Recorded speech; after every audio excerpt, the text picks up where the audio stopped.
Yes, people, welcome back to my channel. Romario Webster here. Please drop a like, subscribe to the channel, turn on your notifications so you know whenever I drop a video. But let's get into the video. Arsenal are set to complete the signing of Piero Hincapie, Bayer Leverkusen's left centre-back and left-back. A very versatile defender. It is looking like it will be a loan with an obligation to buy.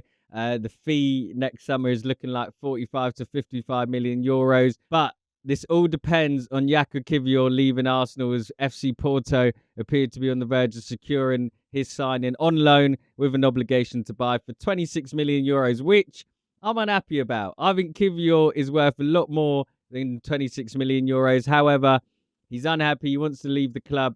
Arsenal have their eyes on a replacement, so it leaves the club in a difficult position to demand more. But yeah, that is looking like what the situation is. But as I was about to record this video, David Ornstein, the transfer oracle, the man I trust with my transfer news, he has tweeted that Alexander Zinchenko is currently in talks with Marseille, of course, managed by Roberto De Zerbi over in France. But the only issue is his salary.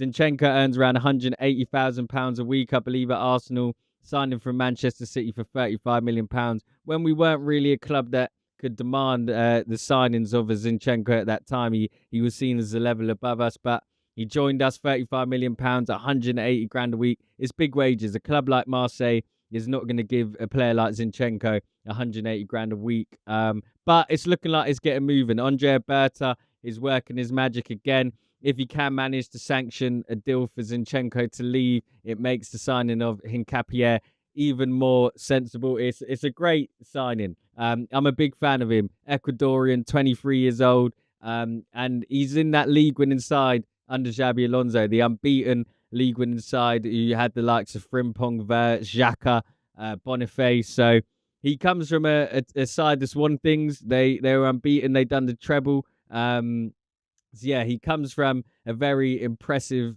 team. And he's young. He's young. He's the same age as Calafiori, which I do find interesting. And I'm going to talk about how he sort of fits into the club. But firstly, I just want to say, Arsenal signing Hincapié on top of the likes of Eze, Gyökeres, Madueke, Zubimendi. I mean, we're serious, aren't we? Andrea Berta is not playing games, and I like it. I love it, actually. Go on, Andrea, because this is what something Chelsea would do. This is something City would do. This is something Liverpool are trying to do with Alexander Isak. You already got Ekatike. Why are you being greedy and getting Isak as well? Because you want to win things. And that's what we need to do. Be greedy. Want it all. And in Hincapié, that's a bit of greed that I like. We don't need him. Don't really. But he's good, so we're going to get him anyway. And for that, I'm proud of the club. But how does Hincapié fit into the team? Now that I've got that out of the way, how does he actually fit into the team? 23 years old, as I said, Ecuadorian international. He's about 6'1". He played 166 games for Bayer Leverkusen, scoring 5 goals, getting 5 assists. But what's interesting about Hincapié is his versatility. Out of those games, 98 games were at centre-back, and the other 61 were at left-back. So he's very versatile. And in those 61 games, he was left wing-back under Xabi Alonso a lot of the time as well. So we're dealing with a player who's very similar to Calafiori. They're almost the same profile. However, Hincapié is much more likely to overlap, as Calafiori is likely more to run infield. But Calafiori can overlap as well. He's a bit of an enigma, Calafiori. But Hincapié is a very, very good addition to the squad. I think he's going to bring a bit of that South American passion, which I find interesting with Gabriel Heinze, Argentinian, of course, used to play for Man United at left back. He joined Arteta's coaching staff this summer. And now we're signing Hincapié. I'm not sure if he can speak English. I imagine he might from playing in Germany. That might not make sense, but a lot of the German clubs will use English because obviously it's a universal language. So I'm not sure if he speaks English, but Gabriel Heinze being at the club can help Hincapié settle in and obviously teach him. I think Calafiori and Lewis Skelly have both looked a lot different in their defensive approach since Heinze has come in. So yeah, it will just be interesting to see how that works. But also talking about Mars Lewis Skelly, does this see a move for Lewis Skelly into midfield in the future? Lewis Skelly caught the eye of everyone in the youth academy playing in midfield.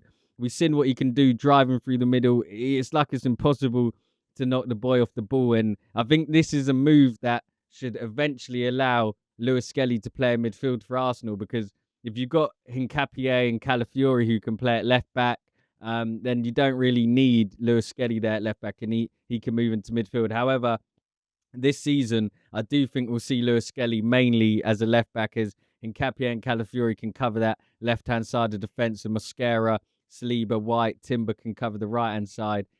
So we're strong. We're very strong, and that's what you need. You need strength and depth. Last season, defensively, we got away with it. Kivior stepped in for Gabriel very well, and that's sort of why I'm a bit upset that Kivior's leaving. I think he's a top player. 26 million euros for Jakub Kivior, it just isn't doing it for me. But if we're going to get Hincapié instead, I can sort of let him go. But Kivior in that Champions League run impressed me a lot. Even in the Premier League, he's very consistent.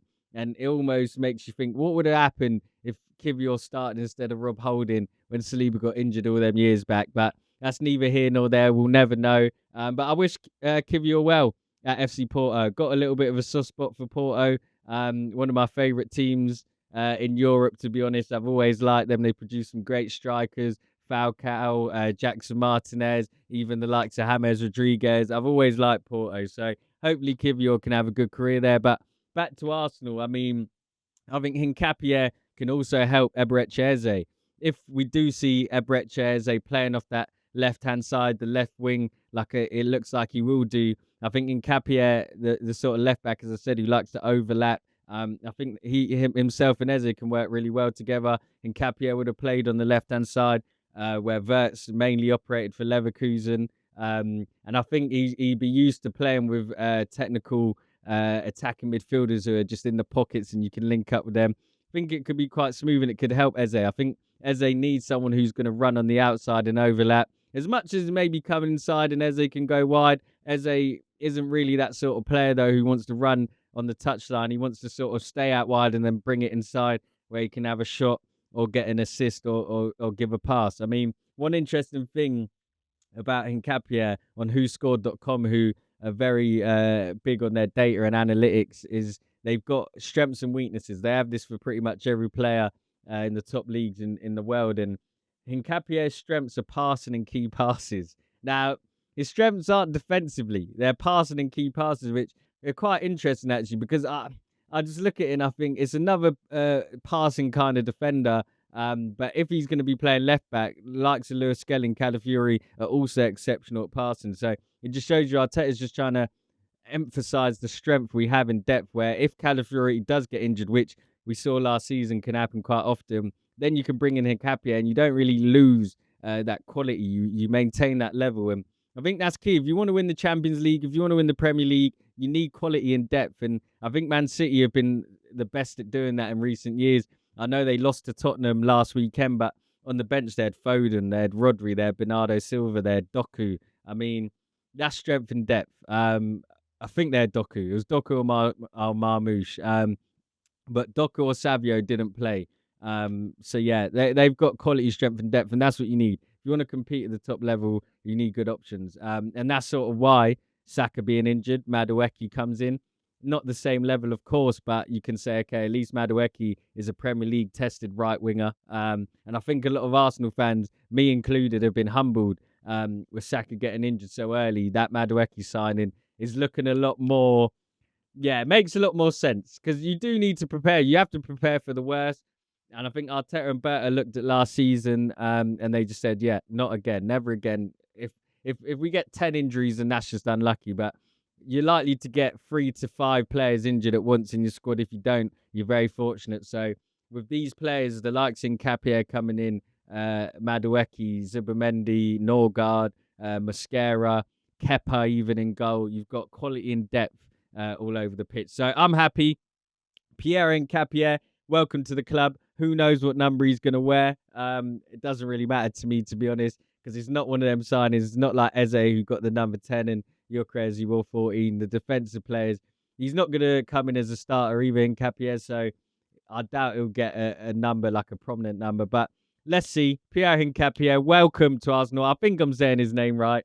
I'm not sure. It's a bit of a tough one. He's got that little accent on the E. But yeah, Hincapié looks like he is and will be an Arsenal player. So yeah, welcome to the club, and let's see how he does. If you enjoyed the video, like, subscribe to the channel, turn on your notifications so you know when I drop a video. Leave a comment below. Let me know, do you think Hincapié is a good signing for the club? Did we need him? Is Arsenal being greedy good for the club? Is it everything we need? Because I think it is. But yeah, that's it from me. I'll catch you next time. Peace.